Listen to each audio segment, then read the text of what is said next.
সে বিধবা নারী তার ছেলেকে নিয়ে বাগদাদে পৌঁছায়। যখন সে বাগদাদ শরীফে যায়, তার ছেলেকে দেখে হুজুর বললেন, হে মহান আল্লাহর বান্দি, এখন তোমার ছেলের জন্য আর কিছুই করার নেই, কারণ তোমার ছেলেকে মহান আল্লাহ তাআলা তার নিজের মসজিদে তার কাছে নিয়ে গেছেন। এখন তুমি শুধুমাত্র আল্লাহ তাআলার উপর ভরসা করে থাকো আর এই সিদ্ধান্তকে মেনে নাও। কিন্তু এই কথা সে বিধবা নারী কোনোভাবেই মানতে পারছিল না। সে চিৎকার করে কাঁদতে থাকে। সেই সময় সেখানে খুব সুন্দর একটি বাচ্চা আসে। সে এসে বিধবা নারীকে জিজ্ঞাসা করে, তুমি কাঁদছো কেন? সুন্দর বাচ্চাটিকে দেখে বিধবা নারী বলতে থাকে, তোমাকে আর কি বলবো, তুমি তো অনেক ছোট একটি বাচ্চা।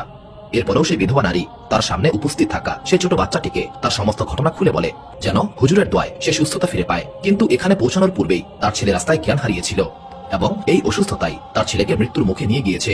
এই কথা বলে বিধবা নারী কান্না করতে শুরু করে। এই কথা শুনে সে বাচ্চাটি বলে উঠল, হে মুহতারামা, আপনার ছেলে মারা যায়নি, সে এখনো জীবিত রয়েছে, দেখুন সে সত্যিই জীবিত। বাচ্চাটির কথা শুনে বিধবা নারী আবার তার ছেলের দিকে ভালো করে তাকালো এবং সে তাকিয়ে দেখতে পেল তার ছেলের শ্বাস চলছে এবং তার ছেলে ধীরে ধীরে হাত পা নাড়াচ্ছিল।